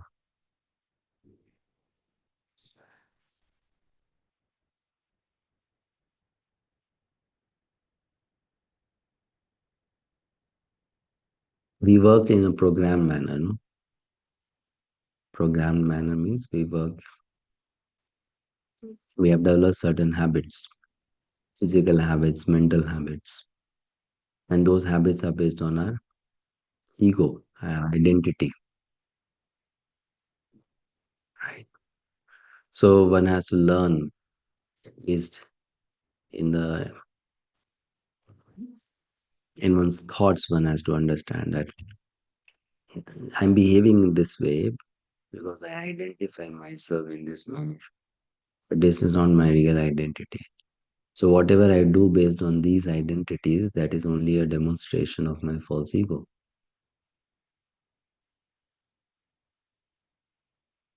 But I'm not that actually. It's only my false ego because that is not my identity. So when one does that, then what happens is one becomes detached from these material identities. Otherwise, detachment from material identities don't come. We still identify ourselves with the body and the designations associated with the body. So when one detaches this thing, the false ego becomes detached from it. Then consciousness develops further.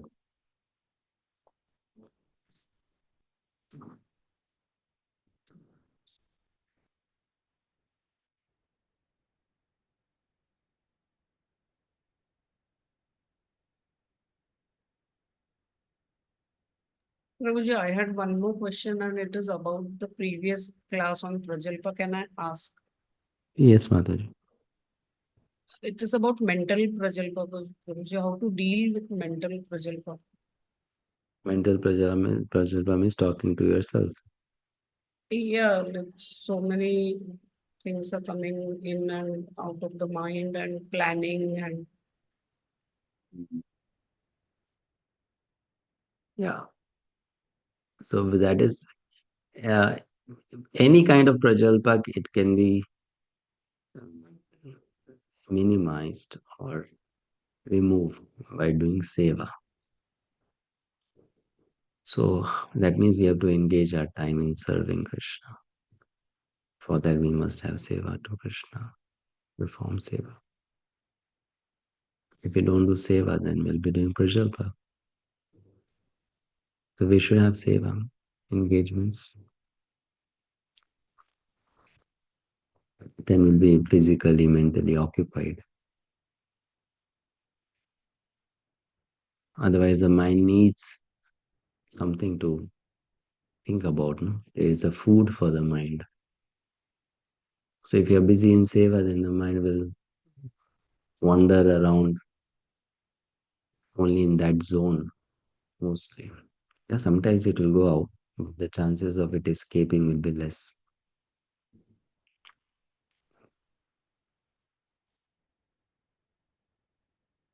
Like if you have a cow which has a rope tied to her neck, and then that rope tied to a pole, so the cow doesn't have freedom to graze outside the circumference created by the rope. Isn't it? Then the cow grazes only inside the zone. But if you don't have the rope around the cow's neck, then the cow is free. She can go anywhere, graze and come back. Similarly, we have to give a circumference to our mind. How do we give that circumference to the mind? By tying a rope around its neck. And so that tying of rope is basically seva. And of course, other things like sadhu sangha and all that. Seva is very important. Otherwise, the mind will wander here and there. It just goes to areas which are not required to enter into. Forbidden zone. It goes into those areas. So we should have seva to perform. And then that's why we have to find out what keeps me busy in Krishna consciousness. So once you have found that out, then you just remain busy in that way.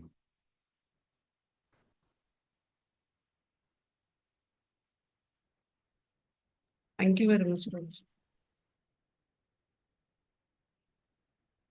Sudhir Prabhu.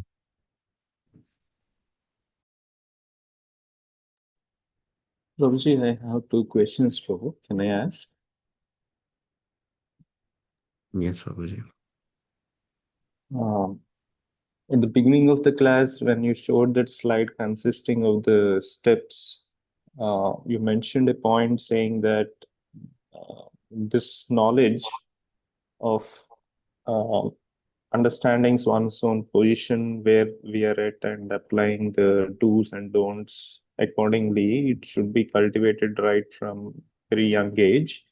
So my question is, for someone who gets introduced to Krishna consciousness, it may be say after 20s, 30s, or later at any age about that, when we don't have this knowledge at a young age,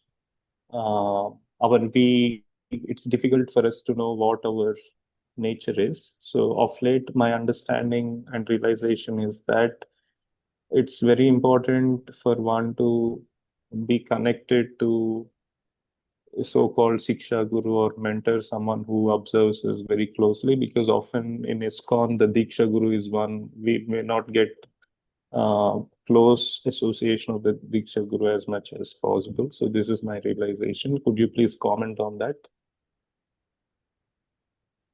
Yes, it is good to have this kind of support from someone who is mature and who is eager to help us. This is quite helpful because uh, this is something which we are also discussing in the Hindi Bhakti Shastri class, that there are very few people in this world who are intelligent enough to help themselves. Most of the people in this world, they will mess up their life even if they want to help themselves because they are not in proper, you know, disciplined state of mind. So for such people, it's required that they are in observation of someone who's mature. Because no one in this world will personally think, no, I'm wrong. Is there anyone in this world? No. Everyone will think I'm doing the right thing. Who thinks like this? No, I'm wrong. Or I'm only doing wrong things. Even those people who always do wrong things, they also don't feel like that I'm doing wrong. Isn't it?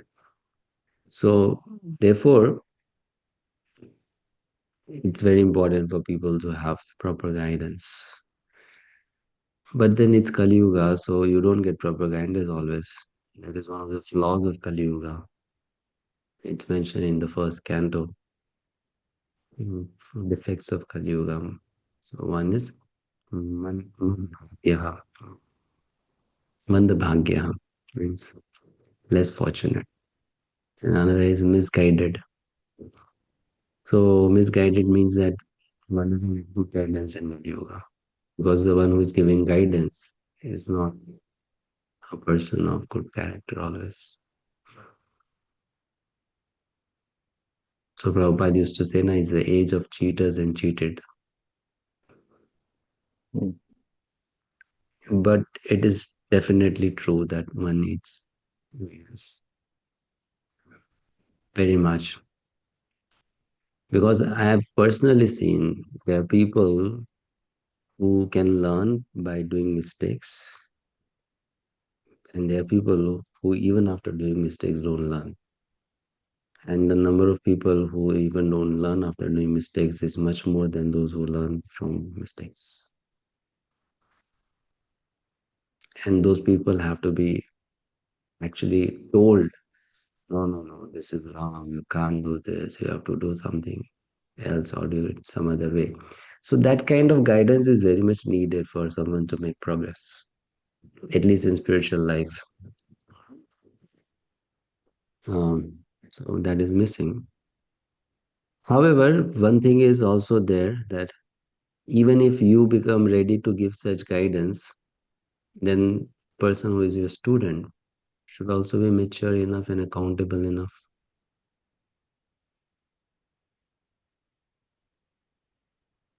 So that is also lacking in Kali Yuga. People are not accountable. Right? If the spiritual master gets a little heavy on you, then you start keeping distance from the spiritual master.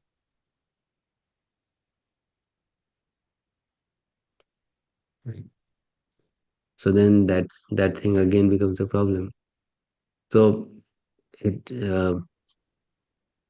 people don't want to take chastisements or corrections, but that is very much needed,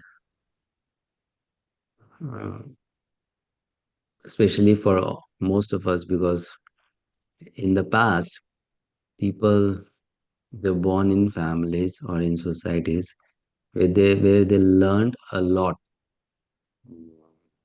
from their family, from their elders, from their teachers, material teachers. And when they came to bhakti, they had good sanskars. Now, when people come to bhakti, they're already physically, mentally, intellectually, you know, as I say, But uh, uh, physically, mentally, intellectually, they're already faulty.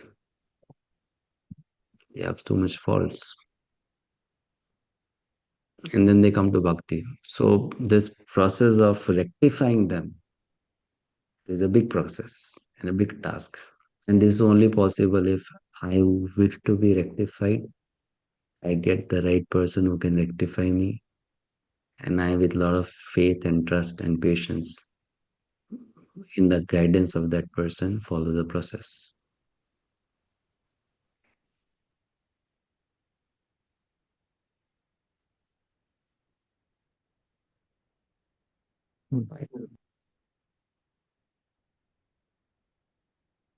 So that is needed.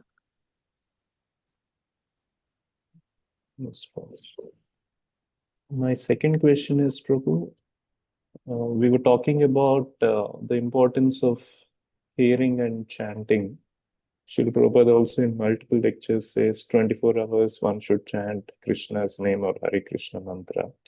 So my question is, uh, of late I've recognized the importance of also contemplating on what I'm hearing, taking a pause and reflecting, contemplating on what I'm hearing, what to apply. So, how do we balance? How do we balance this? Should we continuously hear, or does contemplation is also needed on a regular basis on what we are hearing? It's not like quantity, too much of quantity Yeah. of hearing. Quantity does not matter. Of course, quantity is good to keep us busy, but what is important is contemplation. You may hear for a very short time. Because you see, when you are contemplating, you are still hearing. It's just that you are rehearing what you heard. That is contemplation. It's not that I'm contemplating, so I'm not doing shravanam. Because contemplation is what? You are replaying the same thing in your mind. Yes. That is contemplation. So how is it not hearing? It is also hearing. Hmm. Right? Now why people don't do contemplation? Because they're mentally not strong. To be able to contemplate, you need to have very focused mind.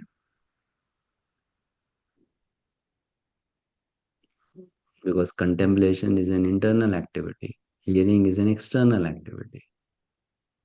When I'm hearing, it's an activity of the external sense organ, the sound coming in touch with the ears.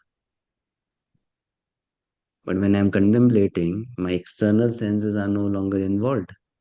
What is involved is the mind. Yes.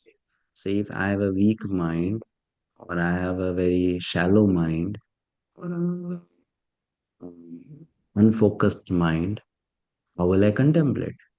I will become distracted by the external stimulants for my external senses. Hmm. So contemplation is difficult for people.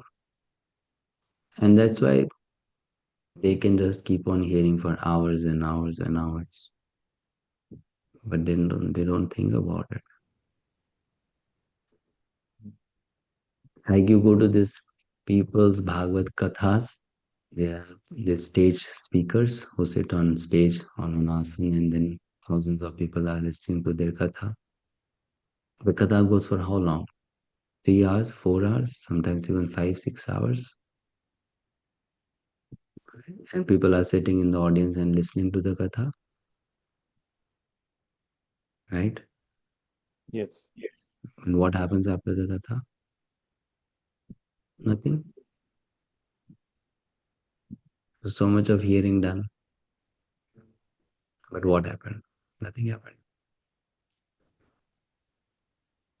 So contemplation is more important. You should contemplate. It's very important to contemplate. Thank you, Prabhu. Shikha Mataji. Hare Krishna Prabhuji. Prabhuji, as you described in this class, like we are going from one stage to another, outcast to karma kand to Gyan Marg, then Bhakti Marg. So I just realized that it is a matter of a consciousness. Our consciousness is developing basically. There is no point of like relating it to body or spirit soul. It's a in relation with consciousness. So with in that context, my question is like for that we need someone who rectify us in a The level of very consciousness. yeah, on the level of that. And I genuinely looking for that kind of one, but after doing courses like 2 3 months, then I again get lost. And I do read books, Prabhupada books, but I don't get that kind of things like the way I'm getting here in the classes. So how do I find that one in my life, in spiritual life, who can help me on that level of consciousness? Because even in congregation, you just hear katha, hari katha, or kirtans, hari bol, prasad, and only this means, but no work. There is no work on the consciousness. So Yeah. So for that you need then a spiritual master. Right. So one should then approach a spiritual masters, surrender, take diksha, and then learn. but with Diksha Guru Prabhuji, we don't, have that kind of association like It day to depends on day. whom you accept as a diksha guru. Two types of diksha guru in iskcon. One of them who don't get so much involved with the disciples because either they have a lot of disciples or their style is like that. And then there's another kind of Diksha Gurus in ISKCON who do get involved a lot in disciples' lives. So then, if we want that kind of Diksha Guru, then we should select that kind of Diksha Guru only. Yeah. So it's not that all Diksha Gurus are like that. Yeah, many are like that who don't have time because they have so many disciples. But then there are also such Diksha Gurus who have time, or at least who want to give time because they think that is they want to train their disciples. But for if someone is interested in this kind of training, then one has to also find that kind of trainer. And you can't get that kind of training in general satsanga. That is not possible because there is no one to tell you where are you going wrong. Where is your ego bursting out?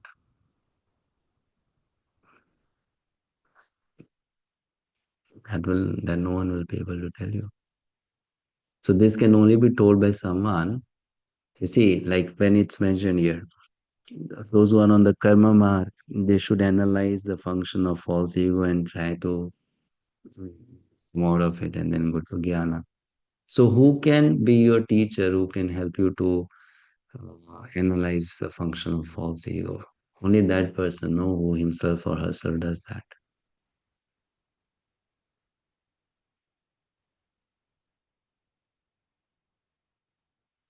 Correct. Like for example, if you are motivated by some material sentiment to do some seva, which is wrong in Krishna Bhakti. So who can point it out? A person who understands the difference between material sentiment and spiritual sentiment. Therefore, one has to get such kind of guru. And how do you get such kind of guru? You have to desire. You desire, Krishna provides. Man proposes, God disposes. Prabhupada's statement. You propose, Krishna provides.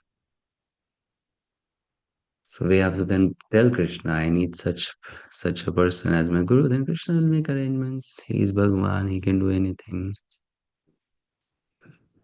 Everything is possible for him.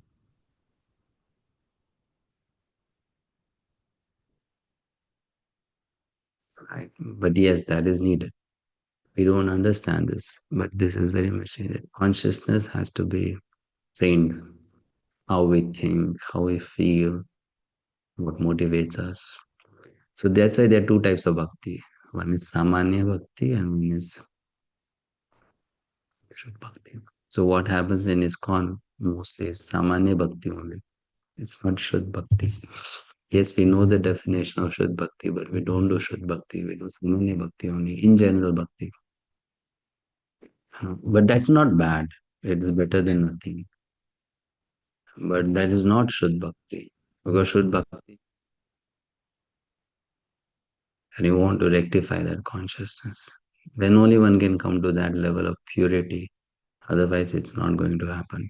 You will remain somewhere in Mishra Bhakti. Like, for example, I'll tell you this thing.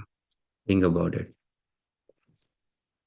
If I'm a devotee who thinks that I'll do Krishna Bhakti, I'll chant Krishna Nam, I'll be nice to everyone, I'll do some seva also, I'll go to temple, I'll not engage in any sinful activities, I'll always do satsanga. And what I want in return, a happy life, a peaceful life. Everything should go nicely. Nice family, nice kids, nice shop, nice everything. So, how many devotees would be in this kind of thinking or this kind of goal? Many, right? Mostly. So, is this the consciousness of Golok Vrindavan? No. This is the consciousness of heaven, Swarga. Hmm? It's the consciousness of heaven. That's, heaven is also having devotees only. There is no asura in heaven, no demon, devotees only. They chant Krishna Nam, they worship deity of Krishna. They don't engage in sinful activities. They are sattvic in nature, but they are Swarga residents. They are not Golok Dham residents. They are not Golok Dham residents. right? So that's how consciousness, a big subject. We have to aim at the highest consciousness.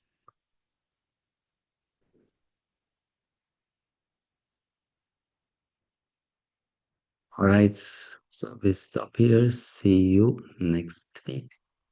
Srila Prabhupada ki.